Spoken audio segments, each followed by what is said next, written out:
Hello दोस्तों, मैं हूं रणधीर सिंगर और स्वागत है मेरे चैनल रणधीर सिंगर ओपिनियन पे। दोस्तों, संभल का मामला अभी दबा ही नहीं था। संभल पे मैंने वीडियो भी बनाया था।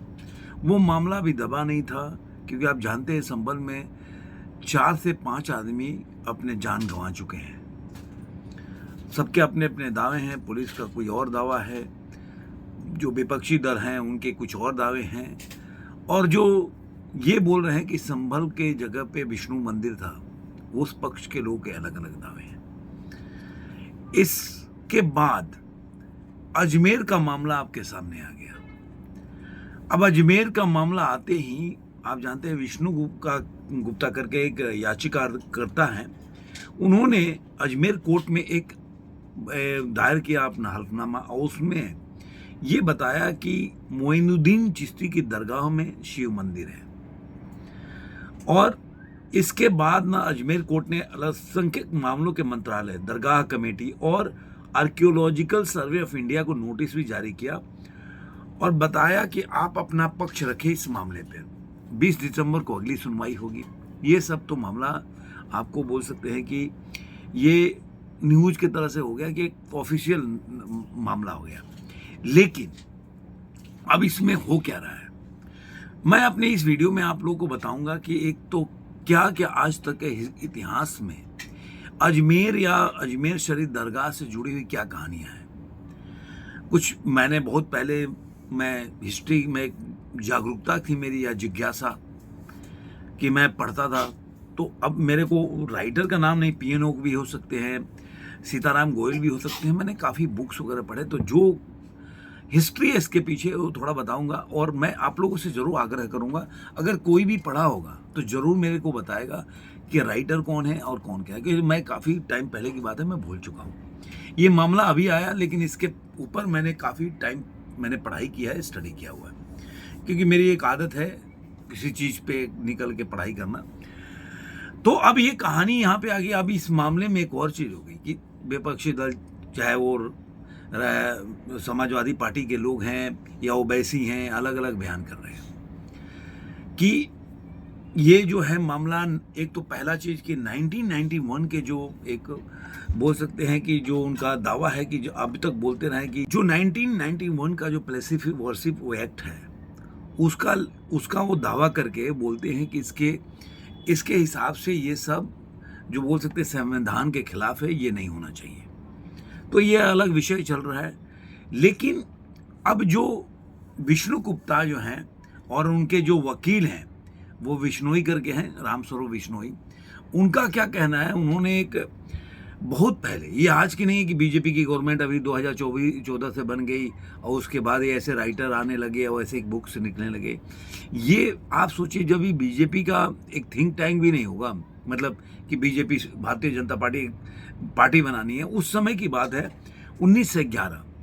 एक बोल सकते हैं कि न्यायाधीश से उन्होंने एक बुक लिखा था, हरविलास शारदा जी, उन्होंने बुक लिखा था, उन्होंने एक उस समय सर्वे किए थे। वो उनके नाम पे अजमेर में काफ़ी रोड्स भी हैं, और एक न्यायाधीश थे तो उनका एक अलग लोगों में बोल सकते हैं कि एक रेस्पेक्ट था, और उन्होंने सर्वे किया। तो सर्वे में वो बुक जो लिखे थे, उस बुक का नाम मैं आपको बता देता हूँ कि उन्होंने लिखा था Ajmer historical and destructive book है, बुक का नाम है। उसमें उन्होंने लिखा और ये बताया कि जब मैं उसके दरगाह के जब तहखाने में गया, जहाँ पे ख्वाजा मोइनुद्दीन चिश्ती की मतलब दफनाया गया था या वहाँ पे जो भी किया गया था, वहाँ के दीवारों पे शिव जी का है, वहाँ पे जो आकृति है वो उकेरी गई है। वहाँ पे उन्होंने बताया कि हरियाली बोलते हैं, जो पंडित वहाँ पे हमेशा तिलक और चंदन पूजा करते थे, और उस समय जो संभालते थे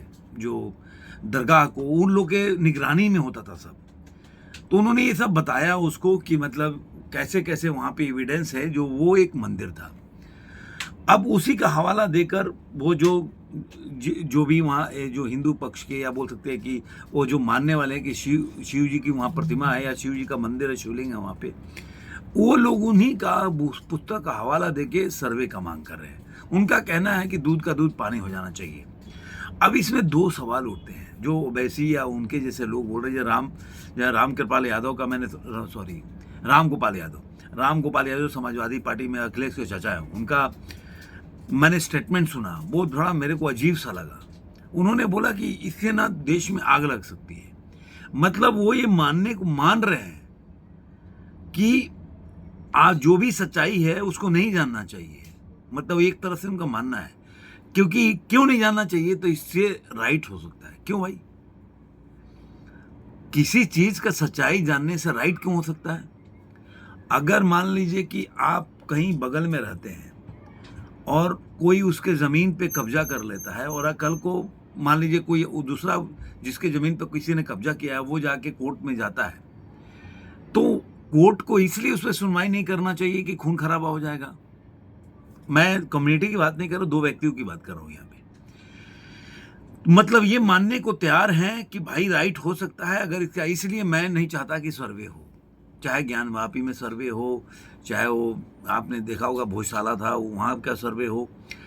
ये इसलिए नहीं करा देना चाहते कि सत्य क्या है, वो इसलिए कि राइट्स हो जाएंगे, मतलब आपस में लड़ाई हो जाएगा, कम्युनिटी में हार्मनी नहीं रहेगा। इसलिए मुझे लग रहा है कि कोई चीज, किसी को सजा या किसी चीज पे सुनवाई इसलिए नहीं होना चाहिए कि कोई उसके खिलाफ सड़क पे उतर सकता है। कल को मेरे ऊपर कोई के अगर मैंने गलत काम किया हो, मेरे ऊपर कोर्ट है, इसलिए सुनवाई नहीं करना चाहिए कि मैं सड़क पे उतर जाऊंगा, मैं मतलब बोल सकते हैं कानून का उल्लंघन करूंगा, इस तरह का कार्य करूंगा, इसलिए कोर्ट को इस पे सुनवाई नहीं करना चाहिए। ये किस तरह का लॉजिक है, मेरे समझ के परे की बात है। अब आते हैं कि उन्होंने बोला कि इसमें जैन मंदिर जो है उसकी भी अवशेष मिले हैं, उस बुक में लिखा गया है।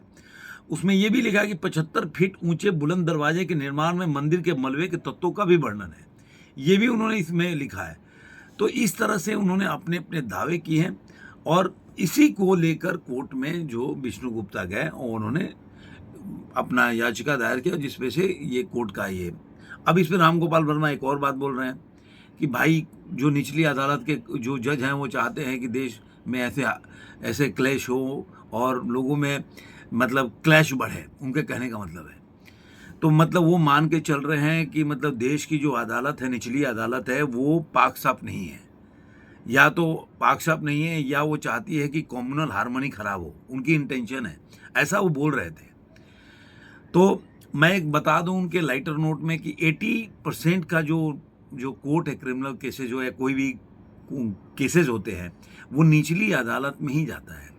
20% आप मानिए चाहे हाई कोर्ट जाता होगा या सुप्रीम कोर्ट जाता होगा। 80 तो आप मतलब 80% जहाँ केस चलती है जिन अदालत को, उसको आप सिरे से नकार रहे हो, मतलब ये पहली बात है। तो ये एक समस्या, मतलब ये मुद्दा चल रहा है। अब देखिए सुनवाई 20 दिसंबर को होगा तो क्या होगा, लेकिन इस पे राजनीति तेज हो गई है। तरह तरह के पक्ष में विपक्ष में लोग बोलने लगे, कई लोग सपोर्ट में, कई लोग विपक्ष में, और ऐसे ही सोशल मीडिया पे भी बटा हुआ है। अब एक छोटा सा इसमें एक हिस्ट्री का भी सवाल है कि मैं बहुत पहले मैं बोला था ना कि करेक्ट कीजिएगा, मैं एक बार सर्च कर रहा था कोई चीज, मैं आर्टिकल पढ़ रहा था, तो उसमें एक संदर्भ आया था कि राजस्थान में ऐसा कोई भी जिला नहीं है, सिटी, जो इस्लामिक नाम जिसमें हो।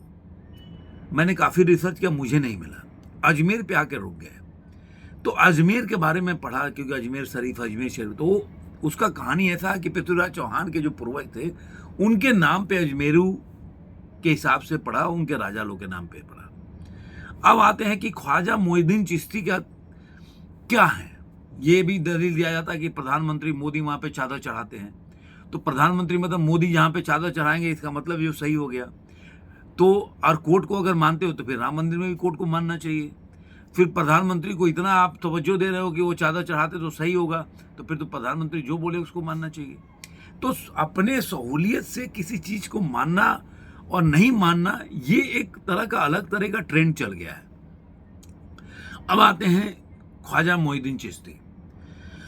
पहले तो एक बता दूं कि पृथ्वीराज चौहान से जब लड़ाई हुई थी मोहम्मद गोरी की, तो मोहम्मद गोरी ने कितनी बार हराया था। मेन तो यही याद होता है कि 1191 में तराइन का पहला युद्ध होता, दूसरा होता 1192 में, और दूसरा युद्ध हुआ था उसमें हार गए थे वो।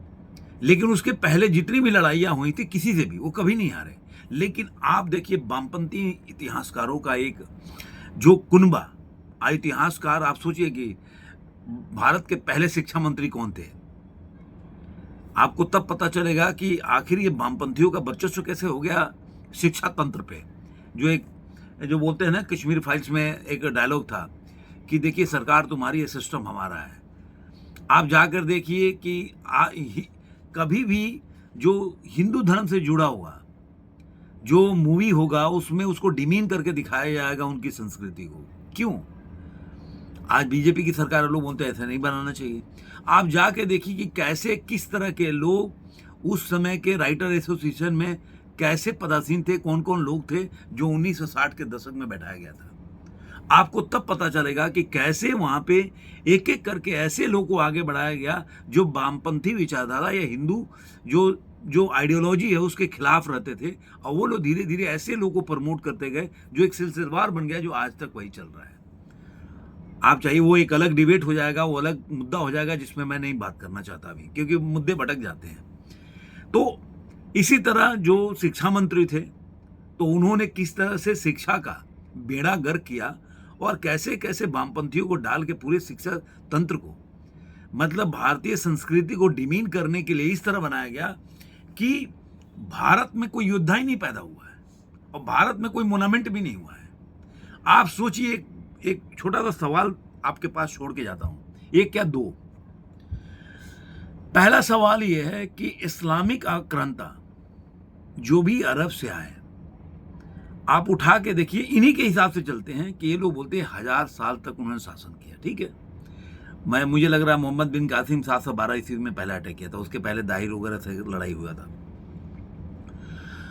1000 साल इनके हिसाब से शासन करते, लेकिन आज भी हिंदू बहुसंख्यक है इस देश में। ध्यान से सुनो आप, 70 साल केवल वेस्टर्न में जब दाखिल हुए जो इस्लामिक आक्रांता थे, और उसके बाद पूरा का पूरा एरिया ऑटोमन साम्राज्य में जाके पूरी तरह से इस्लामिक स्टेट हो गया। तो आखिर कौन ऐसे लोग थे जिन्होंने रोक के रखा इनको, और कौन ऐसे लोग थे जिन्होंने इनके मंसूबे यहां पे कामयाब नहीं होने दिए, और आज भी हिंदू यहां पे बहुसंख्यक के रूप में है। ये एक सवाल है, आप जाके अध्ययन करेंगे, बहुत रिसर्च, बहुत बुक्स मिल जाएंगे।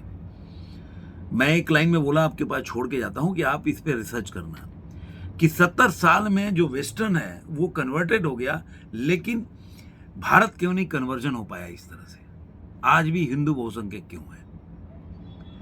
दूसरा सवाल है कि 712 से लेकर तराइन के युद्ध के पहले तक, जब मोहम्मद बिन कासिम 712 में अटैक किया था, तो ऐसे कौन से लोग थे कि 400 सालों तक उनको सिंध को क्रॉस नहीं करने दिया। कभी उस योद्धा के बारे में जानते हैं आप लोग? कभी पढ़ाया गया कभी इतिहास में? 400 साल कोई छोटा मोटा शब्द नहीं, वो लोग सिंधु घाटी को क्रॉस नहीं कर पाए। तो ये एक अपना इतिहास का जन्म है। अब आते हैं ख्वाजा मोइनुद्दीन चिश्ती।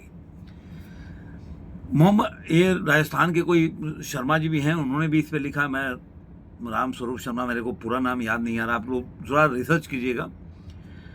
उसमें होता क्या है कि ये जो मोहम्मद गोरी के साथ आए, तराइन का जब पहला युद्ध हुआ तो मोहम्मद गोरी हार के अपना चला गया वहां पे, और ऐसा बताया जाता कि पृथ्वीराज चौहान की जो माँ थी, उन्होंने बोला था कि इसको छोड़ो मत, लेकिन पृथ्वीराज चौहान ने वहां गलती किया और अपनी माँ की बातों को ना मानकर भी, और उसके बाद मोहम्मद गोरी को छोड़ दिया कि मोहम्मद गोरी बोला कि मैं दोबारा नहीं आऊँगा, मतलब जो भी उनके आपस में जो भी करार हुआ कि मैं कभी भारत की तरफ आंख उठाकर नहीं देखूँ, और मोइनुद्दीन चिश्ती यहीं पर रह गया। अब देखिए, जो बोलते हैं ना कि भगवान बनाया जाता है, हमारे अभी देखिए जितने बाबा लोग हैं, तो आप देखिएगा वामपंथी बोलते हैं कि अरे यार आसाराम बापू भगवान नहीं है, इनको बनाया गया है। तो ख्वाजा मोइनुद्दीन चिश्ती को भगवान क्यों नहीं बना सकते आप? केवल आसाराम बापू को ही क्यों बना सकते हो, या तरह तरह के ऐसे बाबा लोग के खिलाफ आप बोलते हो? तो वो भी तो ऐसे ही हैं। वो आए थे वहां पे, एक बोल सकते हैं कि वॉरियर के रूप में आया था बंदा, और यहाँ पे अजमेर में बस गया। अजमेर में कई बुक्स हैं जो अंग्रेजों ने भी लिखे हुए हैं कि वो स्पाई का काम करते थे, जो वहाँ पे रह गए। उस समय भी पृथ्वीराज चौहान की जो माता जी थी, उन्होंने उसको बोला कि नहीं यहाँ पे मत बसने दो, लेकिन बसने दिया। उसके बाद एक नैरेटिव फैलाया गया, जहाँ तक मुझे याद है कि एक तालाब था कि बोला कि वो तालाब पे चल देता है बंदा। अब आज के टाइम में आप एक रूमर बढ़ा दे, उस समय उसके पीछे की लॉबिंग देखिए कि रूमर फैला दिया गया कि भाई वो तालाब पे बंदा चल के चला जाता है। अब आसपास के लोग आने लगे। उस समय तो इस तरह सा शिक्षा भी नहीं था और लोग जाने लगे, मशहूर हो गया बंदा। लेकिन ये कई लोग मानते हैं कि एज ए जासूस जब मोहम्मद गोरी ने दूसरी बार एक साल में ही अटैक किया, तो उसमें इनका उसमें संलिप्तता थी, या जो भी इनकी इनपुट था उसकी वजह से, और उसके बाद वो लड़ाई हार गए। ये कहना है। अब ये रिसर्च करके देखिए, मैंने तो पढ़ा है, आपको भी लगे तो पढ़िए और गलत हो तो करेक्ट कीजिए। तो ये कहानी हुआ। अब उसके बाद आपको पता है कि बाद में पृथ्वीराज चौहान के साथ क्या हुआ, कैसे हुआ, ये सब मतलब पिक्चर में तो उस तरह से दिखाया नहीं गया है कि पृथ्वीराज चौहान कितने बड़े बहादुर थे, क्या था। तो इस तरीके से जो है, अब ये जो बाद में जो अजमेर शरीफ बना, तो आप सोचिए कि इस तरह से वहाँ बनाया गया और इस तरह से जो चीज़ें आकलन की, इससे कितने एग्जाम्पल मिल जाएंगे। जो पहले जो बोल सकते हैं कि एक भागवत जी हैं आरएसएस के, उनका भी उल्लेख कर रहे हैं कि वो बोले थे कि हर मस्जिद के नीचे शिवलिंग नहीं ढूंढना चाहिए। तो अपने अपने तर्क हैं। मुझे लगता है कि कोर्ट में जाने में क्या दिक्कत है, जो भी सच्चाई होगा बाहर होगा। मंदिर नहीं हुआ तो नहीं होगा, अगर वहाँ पे दरगाह होगा तो दरगाह होगा। जांच होने में मुझे नहीं कोई समस्या दिखती है। वो बोल रहे हैं कि खुदाई होगा, इस तरह से नैरेटिव चला के कुछ नहीं मिलने वाला है। खुदाई का तो कोई बात ही नहीं हुआ। संभल में ऐसे ही रूमर्स उड़ाए गए कि भाई पानी निकाल रहे हैं कि वो खुदाई होगा, तो लोग भड़क गए। जब इस तरह की जांच होती है तो दोनों कम्युनिटी को ये संभाल के चलना चाहिए कि भाई ये कोर्ट का एक सर्वे है, कोई उस पर कोर्ट कोई निर्णय नहीं कर रहा है और किसी को मिल नहीं जा रहा है। भाई उसका ये है कि उसका उसमें सच्चाई क्या है वो जानने का प्रयास करते हैं। बाद में क्या होगा, कोर्ट में किसकी दलील कितनी स्पष्ट होगी, कितना सही है, वो तो देखने वाली बात होगी। तो ये मेरा कहना था इसके ऊपर। आपको ये वीडियो कैसा लगा जरूर कमेंट बॉक्स में बताइएगा। और जाते जाते चैनल को अभी तक आपने सब्सक्राइब नहीं किया तो सब्सक्राइब जरूर करें, दोस्तों के साथ, सगे संबंधियों के साथ वीडियो को लाइक करें, शेयर करें और कमेंट करते रहें। धन्यवाद दोस्तों, फिर मिलेंगे किसी और वीडियो में। आज के अंक में इतना ही।